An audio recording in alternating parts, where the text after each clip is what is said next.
EGFR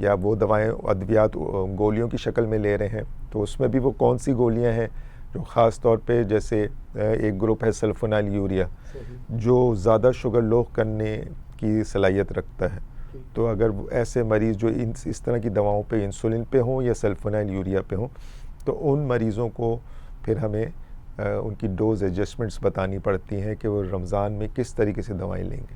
سر گردے کے مریض جن کو شوگر ہے وہ کتنے ای جی ایف آر ہو یا کتنا کریٹینین ہو کہ وہ روزہ رکھ سکتے ہیں؟ یعنی اس کی سٹیجز ہیں تو اس میں ای جی ایف آر یعنی سٹیج 3 تک تو یعنی سٹیبل ڈیزیز ہے تو روزے رکھ لیتے ہیں مریض.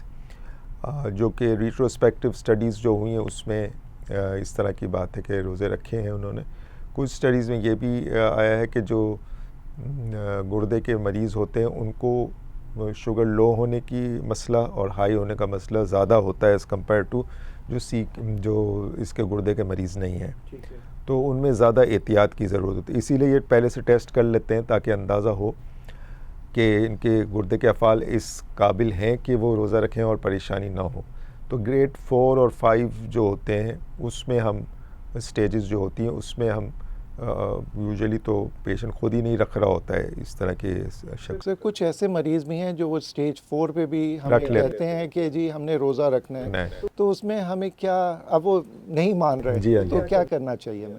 بس اس میں احتمال کمپلیکیشنز کا یہ ہے نا تو ان کو اس طرح سے ہمیں ایجوکیٹ کرنا ہے کہ ان کو اپنی مینجمنٹ میں کن کن باتوں کا خیال رکھنا ہے تاکہ ان کو پیچیدگی کم سے کم ہو. رسک جو ہے وہ اسی بات کا ہے کہ شوگر یا تو لو ہو جائے گی یا ہائی ہو جائے گی, جو کہ ہمارے عام زندگی کے معمول میں بھی یہی رسک ہوتے ہیں کہ ہائپو ہو جائے گا یا ہائپر ہو جائے گا, یعنی زیادہ ہو جائے گی یا کم ہو جائے گی. تو اس کی یعنی وہ نہ ہو اس کے لیے مینجمنٹ میں کچھ چینجز کرنی پڑتی ہیں. مثلا دواؤں کو رد و بدل کرنا پڑتا ہے, ان کے ڈوز میں فرق کرنا پڑتا ہے, ان کی یعنی لینے کس وقت لینا ہے وقت کو بھی تبدیل کیا جاتا ہے. اور اسی طرح ان لوگوں کو جن کو یہ خطرات ہوتے ہیں عام طور پر بھی اور ان لوگوں کو خاص طور پر کہ وہ مانیٹر کریں اپنی شوگر کو اور شوگر چیک کرتے رہیں تاکہ ان کو اس کا بھی اندازہ رہے کہ لو ہو رہی ہے یا ہائی ہو رہی ہے. حمل کے دوران کیا رمضان میں روزے رکھے جا سکتے ہیں؟ دیکھیں حمل شوگر کے ساتھ آپ پوچھ رہے ہیں تو الگ مسئلہ ہے, اور اگر شوگر کے بغیر پوچھیں شوگر کے ساتھ جو ہے اس میں جنرل ریکمنڈیشنز تو یہی ہیں کہ اگر پیشنٹ جو ہے وہ انسولین لے رہا ہے یا زیادہ تر تو انسولین پہ ہی ہوتے ہیں جو پریگننسی کے ساتھ شوگر کے مریض ہوتے ہیں تو ان کو انسولین پہ ڈالا جاتا ہے کنٹرول کے لیے. تو اور چونکہ پریگننسی میں ٹارگٹس بھی بہت ٹائٹ ہیں, یعنی شوگر کو بہت زیادہ کنٹرول کیا جاتا ہے عام حالت میں بھی.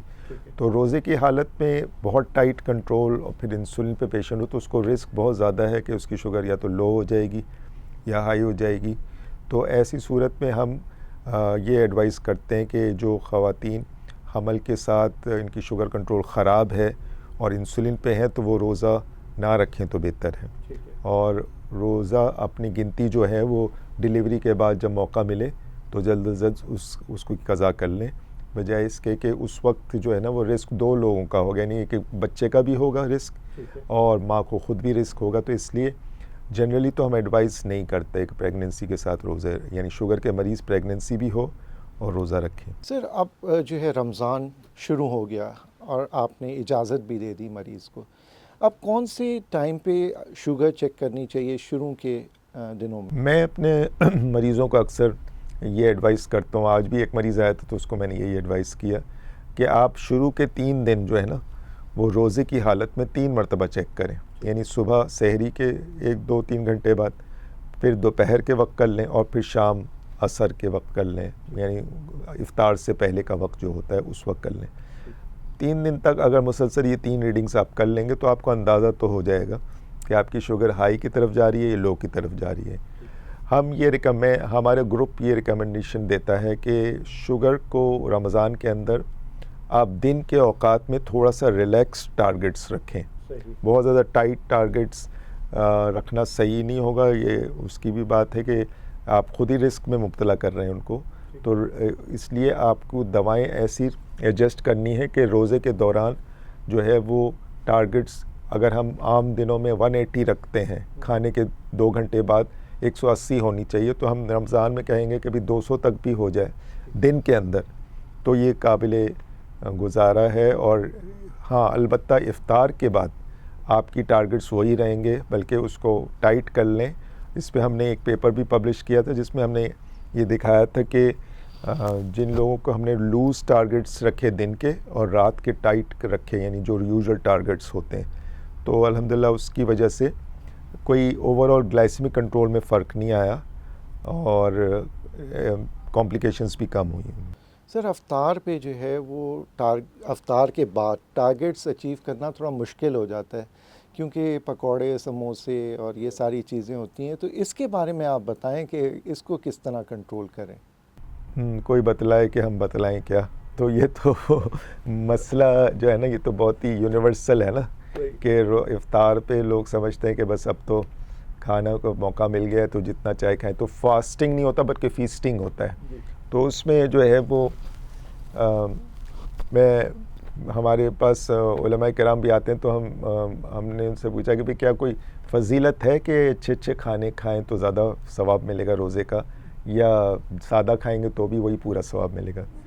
تو ہنستے تھے، مسکراتے تھے کہ ایسی کوئی فضیلت نہیں آتی کہ اب پکوڑے کھائیں گے تو ڈبل ثواب ملے گا، اور آپ جو ہے وہ جلیبیاں کھائیں گے تو اور زیادہ ثواب ہے، پھر میٹھے شربت پئیں گے تو اور زیادہ ثواب کے لحاظ سے تو کچھ نہیں ہے اس میں ثواب. کھانا ہے. تو اس لیے یہ ہم نے پتہ نہیں کہاں سے یہ ٹرینڈ آ گیا ہے کہ ہم سمجھتے ہیں کہ افطار میں طرح طرح کی چیزیں ہوں گی تو ہی ہمارا روزہ مطلب صحیح طریقے سے مکمل ہوگا، ورنہ نہیں ہوگا. حالانکہ مقصود روزے سے جو ہے وہ اپنے آپ کو کنٹرول کرنا ہے. ساری تربیت ہی اس لیے ہو رہی ہے پورے مہینے کہ آپ اپنے آپ کو کنٹرول کرنا سیکھیں. اور روزہ تو بہت اچھی چیز ہے کہ آپ اپنے آپ کو قابو. جیسے دسترخوان لگا ہوا ہوتا ہے افطار کے وقت، تو آپ ہاتھ نہیں لگاتے چیزوں کو جب تک کہ اذان نہیں سن لیتے. ٹھیک ہے، تو کنٹرول کرتے ہیں نا اپنے آپ کو. یہ نہیں کہ سامنے آیا تو آپ کھانا شروع کر دیتے ہیں. تو آپ کی اور ہماری یہ پریکٹس ہو رہی ہوتی ہے کہ ہم سوئچ آن اور سوئچ آف کرنا سیکھیں کہ کب ہمیں کھانا ہے اور کب نہیں کھانا ہے. یعنی لوگ کہتے ہیں نا سامنے آ گیا تھا اس لیے ہم نے کھا لیا. بھی سامنے آیا تھا لیکن آپ نے ہاتھ نوالا تو آپ نے اٹھایا نا، منہ میں بھی آپ نے ڈالا، تو اس لیے قصور آپ ہی کا ہے کہ سامنے جو کچھ پڑا ہو. تو اس لیے روزہ تو ہے ہی آپ کے قابو کرنے کے لیے. تو یہ بہت اچھا موقع ہوتا ہے رمضان کا کہ جس میں آپ چیزیں سادہ رکھیں. کم کھانے کا تو ویسے ہی موقع مل جاتا ہے کہ آپ کا ایک کھانا تو مس ہوتا ہی نا، دوپہر کا کھانا تو نہیں کھاتے آپ. تو گویا آپ 2 کھانے پہ گزارا کر سکتے ہیں. اس کی پریکٹس ہو جاتی ہے. تو جب آپ کی یہ پریکٹس ہو جائے تو یہ عام زندگی میں بھی کیا جا سکتا ہے. تو افطاری کے بعد کھانے کا جو ہے تراویح کے بعد کیا وہ کرنا چاہیے رمضان میں ڈائبٹک مریضوں کو؟ اس میں جو پرنسپل تو یہی ہے، اصولی بات یہ ہے کہ ہم کہتے ہیں کہ غذا کو تقسیم کر کے کھائیں. تو جتنا تقسیم ہوگا، کاربوہائیڈریٹ کنٹینٹ جو نشاستہ ہے وہ تقسیم ہو جائے گا تو شوگر بھی بہتر کنٹرول ہو جائے گا. اگر افطاری پہ سب کچھ کھا لیا تو پھر معاملہ وہ ہو سکتا ہے، یعنی خراب ہو سکتا ہے. یعنی شوگر کے لائن سے شوگر بہت بڑھ جائے گی. اس وقت آپ نے پکوڑے بھی کھا لیے اور پتہ نہیں کیا کیا کچھ فروٹ چاٹ بھی کھا لی، سب کچھ کھا لیا، پھر کھانا بھی کھا لیا، تو پھر تو ظاہر شوگر بہت تیزی سے بڑھے گی. اور جو کوئی ریکمنڈیشن شوگر کے مریضوں میں ہوتی ہے کہ کھانے کو تقسیم کر لیں اور اس میں نشاستہ بھی تقسیم ہو جائے تاکہ ایک وقت میں زیادہ شوگر نہ بڑھے. سحری کے بارے میں بتائیں، سحری میں کیا کھانا چاہیے ڈائبٹک مریضوں کو؟ ہاں، سحری کے اندر ایک تو سحری کے لیے سب سے اچھا وقت یہ ہے کہ جتنا دیر سے کی جائے شوگر کے مریض اتنا اچھا ہے. اور یہ مستحب بھی ہے کہ جتنی لیٹ کی جائے، لیکن ظاہر ہے کہ صبح صادق کا خیال کرنا ہے کہ اس سے پہلے کرنا ہے. یعنی جو آخری 1 گھنٹہ ہے اس میں کر لیں. مثلاً اگر 4:30 بجے بند ہو رہا ہے روزہ تو 3:30 سے 4:30 کے درمیان، اور کوشش اس میں بھی کہ 4 بجے کے قریب ہو، تو بالکل آدھا گھنٹہ پہلے آپ نے کھایا. اب کھانے میں جو ہے وہ بہت سارے ہماری غذا کی ماہر لوگ بتاتے ہیں کہ اس میں پروٹین اور فیٹ کا استعمال اچھا ہو شوگر کے مریضوں کے لیے. پروٹین جو ہے دیر سے ہضم ہوتا ہے اور فیٹ بھی دیر سے ہضم ہوتا ہے، تو وہ آپ کے لیے تھوڑا سا روزے میں شوگر لو ہونے کا احتمال کم سے کم ہو جائے. اس لیے پروٹین انڈے کی شکل میں لے سکتے ہیں, دہی اور دودھ کی شکل میں لے سکتے ہیں, لسی لے سکتے ہیں. دہی بھی بہت اچھی چیز ہے. اور پھر ہم یہ کہتے ہیں کہ تھوڑا پراٹھا سا کہہ لیں, پراٹھا بہت وہ رچ پراٹھا نہیں, لیکن ہلکے تیل میں 1-2 چمچے چائے کے چمچے تیل میں اگر ہلکا سا پراٹھا لے لیں تو یہ فیٹ اس میں چلا جائے گا. ایسے ہی فرائی انڈا لے سکتے ہیں تو وہ بھی کچھ فیٹ چلا جائے گا. تو اس سے آپ یہ سحری میں لے سکتے ہیں یہ چیز. سر ابھی آپ نے شوگر لو ہونے کی بات کی, کون سا نمبر ہے جس پہ ہم کہیں گے کہ شوگر لو ہو گئی اور کون سا نمبر ہے جس پہ شوگر ہائی کا ہوگا؟ روزے کے دوران گائیڈ لائنس جو ہیں ایسے مریضوں کے لیے جو روزہ رکھتے ہیں شوگر کے مریض, ان کے لیے ہے کہ 70 سے اگر کم ہو جائے تو فوراً روزہ کھول لیں, چاہے وہ صبح کا وقت ہو, دوپہر کا ہو, شام کا وقت ہو, جو بھی وقت ہے. 70 سے کم پہ یہ سارے شوگر کے ماہرین یہی کہتے ہیں کہ, اور ہائی ریڈنگز میں اگرچہ 300 کا عدد لوگ کہتے ہیں, لیکن اس میں پھر کچھ شرائط ہیں کہ اگر 300 آ گئی لیکن مریض کو کچھ ہو نہیں رہا تو ایسی صورت میں ہم ریکمنڈ نہیں کرتے کہ آپ روزہ کھولیں. بلکہ اگر مریض کو کچھ ہو رہا ہے, اس کے ساتھ اس کو بار بار پیشاب آ رہا ہے, پیاس کی بہت شدت ہو رہی ہے, یا پیٹ میں درد شروع ہو گیا, الٹیاں شروع ہو گئیں, بہت زیادہ سمٹومیٹک جس کو کہتے ہیں کہ شوگر کی زیادتی بھی ہو رہی ہے اور ساتھ بہت ساری علامات بھی ہیں, تو ایسی صورت میں پھر ہم ان کو ایڈوائز کریں گے.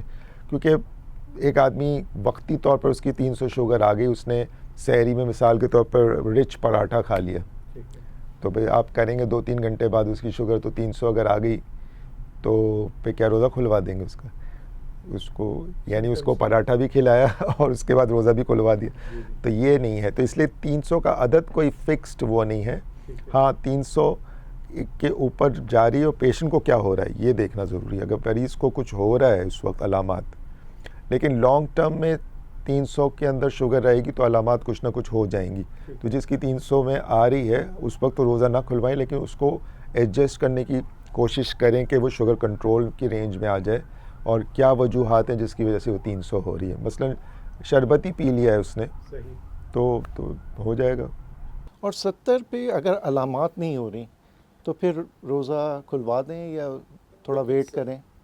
70 اگر صبح کے وقت 70 ہو گئی ہے, پھر آپ کو پورا دن کیسے گزاریں گے؟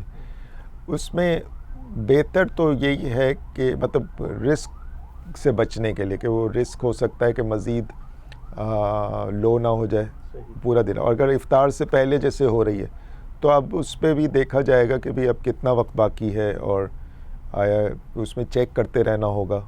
اور ایسے بندے کو اپنے جس کی یہ شوگر ریڈنگ چل رہی ہے پھر کسی کو بتانا ہوگا کہ میری شوگر اتنی لو ہے, اگر بے ہوشی طاری ہو جائے تو پھر کچھ کریں اس کے لیے. لیکن تو اس میں to be on the safe side, یعنی آپ اس خطرات سے بچنا چاہتے ہیں تو 70 سے کم پہ میڈیکل ریکمنڈیشن تو یہی ہے. البتہ کوئی مریض ایسا ہے کہ آپ کی کلینک پہ آیا اور کلینک کے اندر اس کی شوگر 70 سے کم ہو گئی ہے, تو آپ اس کو گلوکوز کا انجیکشن لگا کے اس کی شوگر کو اوپر لا سکتے ہیں ایز اے ٹریٹمنٹ, اور اس سے روزہ ختم نہیں ہوگا بلکہ روزہ جاری رہے گا. یعنی یہ علماء کرام سے پوچھا ہوا مسئلہ ہے. تو ڈرپ سے یا انجیکشن سے کسی قسم کے بھی روزہ نہیں ٹوٹتا ہے. تو اس لیے یہ اس نوع, گھر پہ اگر شوگر لو ہو گئی اور کوئی انتظام نہیں ہے تو اس صورت میں تو پھر کھول لینا ہی بہتر ہے, اور اس کی پھر ایک قضا ہو جائے گی. صحیح. سر یہ بتائیں, بہت سارے مسلمان جو ہیں وہ عمرے کے لیے جاتے ہیں رمضان میں, تو ان ڈائبٹک مریضوں کو کیا احتیاط کرنی چاہیے رمضان میں جو کہ عمرے پہ جا رہے ہیں؟ عمرے کے اندر بھی یہی بات ہے کہ مشقت چونکہ اس میں ہوتی ہے تو چلنا بہت زیادہ ہوتا ہے, اور اس میں تو اس لیے اس سے بھی چلنے سے بھی شوگر کم ہونے کا اندیشہ ہوتا ہے. تو ایسے لوگوں کو اپنی دواؤں کی ایڈجسٹمنٹس تو ضرور کرانی چاہیے, اپنے معالج سے کہہ کے کہ اپنے رمضان میں کیسے اپنی انسولن ہے یا گولیاں ہیں کیسے لیں گے, اور کوشش کریں کہ یہ جو مشقت والے کام ہیں یہ افطار کے بعد کریں, دن میں نہ کریں. جیسے طواف ہے, صحیح ہے, یہ سب رات میں ہو سکتے ہیں, اور تو رات میں کریں عمرہ, اور وہ آسان ہے, اس میں تو روزہ بھی نہیں ہوگا. روزے کی حالت میں زیادہ چلنا, کیونکہ آج کل تو کافی لمبا چکر ہوتا ہے طواف کا، اور پھر صحیح بھی، تو اچھا خاصے کئی کلومیٹرز کی واک ہو جاتی ہے آپ کی. تو وہ اس میں ان کے لیے ایڈوائزیبل یہی ہوگا کہ وہ رات میں کریں عمرہ اور دن میں نہ کریں. دن میں ایسی مشقت نہ اٹھائیں کہ جس سے شوگر لو ہونے کا خطرہ ہو. باقی اپنی دواؤں کو تبدیل کریں، ایڈجسٹ کریں، یہ سب. سر یہ بتائیں کہ جو انسولن والے مریض ہیں وہ انسولن کب لگائیں؟ افطاری کا اذان ہو جائے اس وقت لگائیں یا کچھ کھا کے تب لگانی چاہیے؟ اس میں ہاں، یہ سوال بہت اچھا ہے. بہت سارے لوگوں کو کنفیوژن بھی ہوتا ہے ہمارے مریضوں کو کہ انسولن کب لگائیں کب نہ لگائیں. انسولن بھی کئی قسم کی آتی ہیں. بعض انسولنز ہوتی ہیں وہ 5 منٹ میں 10 منٹ میں کام کرنا شروع کر دیتی ہیں. تو ایسی انسولنز تو آپ فوراً لگا سکتے ہیں، یعنی افطار کے وقت ہی لگا سکتے ہیں. بعض انسولنز کو آدھا گھنٹہ پہلے لگانا ہوتا ہے، تو ان انسولنز کو بھی ہم آدھا گھنٹہ پہلے لگا سکتے ہیں. اس سے روزہ نہیں ٹوٹتا. ہاں البتہ بہت پہلے نہ لگا لیں. مثلاً بعض لوگ ایسا کرتے ہیں کہ عصر کی نماز پڑھی اور انسولن لگا کے بیٹھ گئے، اب 1 گھنٹہ باقی ہے افطار پہ، تو یہ غلط ہوگا کہ اس میں لو ہونے کا خطرہ ہوگا. تو 20 منٹ پہلے، آدھا گھنٹہ پہلے لگانے میں کوئی مسئلہ نہیں. جب وہ انسولن کام کرنا شروع کرے گی وہ آدھا گھنٹے کا وقت ہوتا ہے. آدھے گھنٹے کے اندر اگر لگا لیں روزے سے پہلے، افطار سے پہلے، تو کوئی حرج نہیں، اس سے روزہ نہیں ٹوٹے گا. اگر بہت پہلے لگائیں گے تو وہ ایڈوائزیبل نہیں ہے اور ایسا نہیں کرنا چاہیے. سر افطار پارٹیاں آج کل کافی ہوتی ہیں، تو آپ ڈائبٹک مریض گئے ہیں افطار پہ تو کیا کریں؟ بھول گئے، نہیں لگائی، گھر سے بھی نہیں لگا کے گئے، تو واپس آ کے لگا لیں کیا؟ اس میں اگر انسولن کون سی والی انسولن ہے اور فوری کام کرنے والی انسولن ہوتی تو وہ تو کھانے کے بعد بھی لگائی جا سکتی ہے. لیکن جو دیر سے کام کرنے والی انسولن ہے پھر وہ نہ لگائیں. مطلب اگر 2 قسم کی ملا کے انسولن لگاتے ہیں تو دودھیا انسولن آ کے لگائی جا سکتی ہے، لیکن پانی والی انسولن کا تو وقت نکل گیا جو کھانے سے پہلے لگانی چاہیے. سر 70-30 آتی ہے، کم لگا سکتے ہیں کیا؟ 70-30 آپ کم لگا سکتے ہیں. اگرچہ افطاری پہ زیادہ ہی لوگ کھاتے ہیں تو کم کیا زیادہ ہی کرنا پڑتا ہے انسولن کو. ہوتا یہی ہے ویسے عموماً. ایکسرسائز کا بتائیں سر، ایکسرسائز کرنی چاہیے یا تراویح is equivalent to exercise for? Exercise کے بارے میں یہ ہے کہ جیسے ابھی عمرے کے کنٹیکسٹ میں بات ہو گئی کہ دن کے اندر ہم مشقت کے کاموں سے کو اوائڈ کریں. تو بہت زیادہ مثلا سوئمنگ کوئی کر رہا ہے اور بہت زیادہ بھاگم دوڑی کر رہے ہیں، خاص طور پہ عصر کے بعد، یہ تو بالکل ایڈوائزیبل نہیں ہے. تو اگر کسی کو ایکسرسائز کا معمول برقرار رکھنا ہے تو وہ رات میں کریں ایکسرسائز، جو تراویح کے بعد موقع ملے یا سحری سے پہلے موقع ملے. تو یار یہ فاسٹنگ کے دوران نہیں، نان فاسٹنگ آورز میں جب روزہ نہیں ہے، رات کے اوقات میں تو روزہ نہیں ہوتا، اس میں ہم ایکسرسائز کا وقت نکال لیں اگر کرنا ہی چاہتے ہیں. اور ورنہ تراویح جیسے آپ نے فرمایا کہ تراویح کوئی پڑھتا ہے تو اس میں اچھی خاصی ایکسرسائز ہو جاتی ہے، تو وہ آپ کے اس کا نعم البدل ہو جائے گی. اگر کوئی باقاعدگی سے تراویح پڑھتا ہے تو اس کو الگ سے ایکسرسائز کرنے کی بہت ضرورت نہیں رہتی. سر ماشاءاللہ رمضان بہت اچھا گزر گیا. اب آ گئی عید، چاند رات آ گئی، اور اس کے بعد کل صبح عید ہے اور وہ شیر قورمہ اور وہ ساری تیاریاں جاری ہیں. تو سر نماز سے پہلے کیا کرنا چاہیے اور پھر یہ شیر قورمہ کتنا استعمال کرنا چاہیے، اس کے بارے میں؟ بس یہی، وہ تو دیکھیں اصول تو وہی رہیں گے، چاہے وہ عید ہو، چاہے وہ بقرعید ہو، چاہے وہ روزہ ہو، چاہے وہ سفر ہو، چاہے وہ گھر میں ہو، چاہے کوئی پارٹی ہو. ہر موقع پہ اصول وہی رہیں گے کہ شوگر کو کنٹرول تو ویسے ہی کرنا ہوگا جیسے کہ اس کے اصول ہیں. اب ہم کہیں کہ نہیں آج عید کا دن ہے تو کوئی دوسرے طریقے سے کنٹرول ہوگی، تو وہ نہیں ہے. احتیاط آپ کو کرنی ہے. شیر قورمہ کھانا ہے تو آپ بغیر شکر کے بنوا لیں اس کو. اس میں گولیاں، جو میٹھی گولیاں کرنے کی گولیاں آتی ہیں، مختلف ناموں سے آتی ہیں، ان کو ڈال کے آپ میٹھا بنا سکتے ہیں. اس میں کیا ہے. سر ڈائٹ مٹھائی، اس کے بارے میں بتائیں. ہم لوگ تو ریکمینڈ نہیں کرتے کہ ڈائٹ مٹھائی، کیونکہ مٹھائی میں یا تو وہ ہوگا کاربوہائیڈریٹس ہوں گے، یعنی نشاستہ ہے. پھر اگر وہ چلے آپ نے کہہ دیا کہ ہم نے وہ گولیاں ڈال دی ہیں اس میں اور اس سے میٹھا کیا ہے، تو پھر اس کے بعد جو کچھ ہے وہ کیا ہے، وہ بھی کوئی فیٹس ہیں. تو فیٹس آپ کے بڑھیں گے، کولیسٹرول ہے اور گھی اور جو بھی کچھ کھا رہے ہیں تو فیٹس بڑھیں گے، وہ بھی آپ کی صحت کے لیے اچھا نہیں ہے. اور وہ جو کینڈل یا اس طرح کی دوائیں آپ ڈال کے کھلائیں گے تو میٹھا تو ٹھیک ہے، لیکن اب مٹھائی اٹ سیلف تو کس سے، وہ کھوئے سے بنتی ہے. کھویا کیا ہے؟ وہ سارا فیٹ ہے. سر تھوڑا سا چکھا دیں. تھوڑا سا چکھنے میں تو کوئی مسئلہ نہیں ہے. دیکھیں یہ ایسا بھی نہیں ہے کہ ہم یہ سمجھتے ہیں کہ چکھ بھی نہیں سکتے، بالکل حرام ہوں گے. حرام نہیں ہوتا، کوانٹٹی کا ہی سارا مسئلہ ہے. اگر یہ سمجھ آ جائے کہ مجھے اپنی کوانٹٹی کتنی رکھنی ہے، میرا غذا کا ماہر مجھے کیا بتاتا ہے، بس اتنا کھانا ہے. جیسے چاول ہے، اب چاول کو ہم منع کرتے، لوگ کہتے ہیں چاول ہم نے کھا لیے تو وہ سمجھتے ہیں ہم نے کوئی گناہ کر دیا ہے. تو ایسا کوئی گناہ نہیں ہو جاتا. چاول کی مقدار کتنی ہے یہ میٹر کرتی ہے. چاول خود سے کوئی برے نہیں ہے، چاول کی مقدار میٹر کرتی ہے. ورنہ تو ساری دنیا میں بنگلہ دیشی ہیں، انڈونیشین، ملیشین، یہ سارے چاول کھاتے ہیں. تو چاول کھانا منع تھوڑی ہے، لیکن چاول کی مقدار کا مسئلہ ہے. ہر چیز میں مقدار کا مسئلہ ہے بس. سر آپ نے شروع میں بتایا کہ یہ ان علاقوں میں جہاں مسلمان لوگ زیادہ ہیں، تو اس کی کیا وجہ ہے؟ غریب کنٹریز ہیں، مطلب ڈیولپنگ کنٹری وہ ہیں، اتنے ڈیولپڈ نہیں ہیں، اور وہاں چیزیں ریسورسز نہیں ہیں، پور لوگ ہیں، اور اس طرح کی چیزیں ہیں. اور پھر جینیٹیکلی بعض علاقوں میں جینیٹیکلی پرون علاقے ہیں، تو یہ وجہ ہے. پھر یہ کہ میل نیوٹریشن کا مسئلہ ہے، تو بچوں کے اندر میل نیوٹریشن فیوچر میں میٹر کرتی کہ ان کو ڈائبٹیز ہو جائے. تو یعنی ایک طرف ایکسیس ہے اور دوسری طرف مطلب انڈر نیوٹریشن بھی ہے، اوور نیوٹریشن، دونوں رسک بنتے ہیں ڈائبٹیز کے. تو جہاں انڈر نیوٹریشن ہے وہاں بھی ڈائبٹیز ہو رہی ہے، جہاں اوور نیوٹریشن ہے وہاں اوبیسٹی اور پھر اس کے بعد ڈائبٹیز ہے. سر عید کے بعد آپ کیا کمپلیکیشنز دیکھ سکتے ہیں ایسے مریضوں میں جنہوں نے پورے رمضان میں روزے؟ دیکھیں روزے سے تو نقصان نہیں ہوتا، لیکن روزے کو صحیح نہ گزارنے کی وجہ سے نقصان ہوتا ہے. جو کہ لوگ اپنی ڈائٹ کا خیال نہیں رکھتے، بالکل بے دھڑک کھاتے رہتے ہیں، اپنے وزن بڑھا لیتے ہیں، تو پھر ان کو پیچیدگیاں ہونے کا بہت احتمال رہتا ہے روزوں کے بعد. تو روزے میں تو فاسٹنگ یا روزہ اس کو اس نقصان سے بچا رہا ہوتا ہے. اس کو فاسٹنگ کر رہا ہوتا ہے آدمی، تو وہ نقصان بھی ساتھ ساتھ ہے، لیکن فاسٹنگ نے اس کو وہ بچایا ہوا ہوتا ہے. لیکن جیسے ہی پھر وہ عید آتی ہے اور وہ کھانا بھی شروع کر دیتا ہے، تو بس پھر اس کا وہ ساری چیزیں جو ہے نا، وہ فاسٹنگ کا جو بینیفٹ تھا وہ سب ختم ہو گیا. تو اب جتنی کمپلیکیشنز بھی، اور ہم نے دیکھا ہے اسٹڈیز میں کہ پوسٹ رمضان زیادہ کمپلیکیشن ہارٹ کے لحاظ سے ہوئی ہیں. ہماری اسٹڈی میں بھی آیا تھا کہ پوسٹ رمضان زیادہ مسئلہ ہوا لوگوں کو. تو اس لیے رمضان تو ایک مشق کرنے کی چیز ہے کہ شوگر والے مریضوں کو ایک مشق ہو گئی. اب مشق کرنے کے بعد وہ سب کچھ چھوڑ دیا تو کیا مشق کی ہم نے؟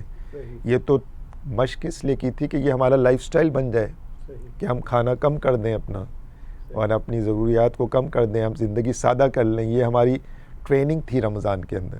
اس ٹریننگ سے ہم نے فائدہ ہی نہیں ہوا. 30 دن کے بعد پھر وہی شروع کر دیا جو پہلے کر رہے تھے. تو یہ پھر ہم نے ٹریننگ کا لاس کر دیا کہ کی بھی، اور پھر اس کو لوز بھی فوراً کر دیا. معالج سے کب ملیں سر؟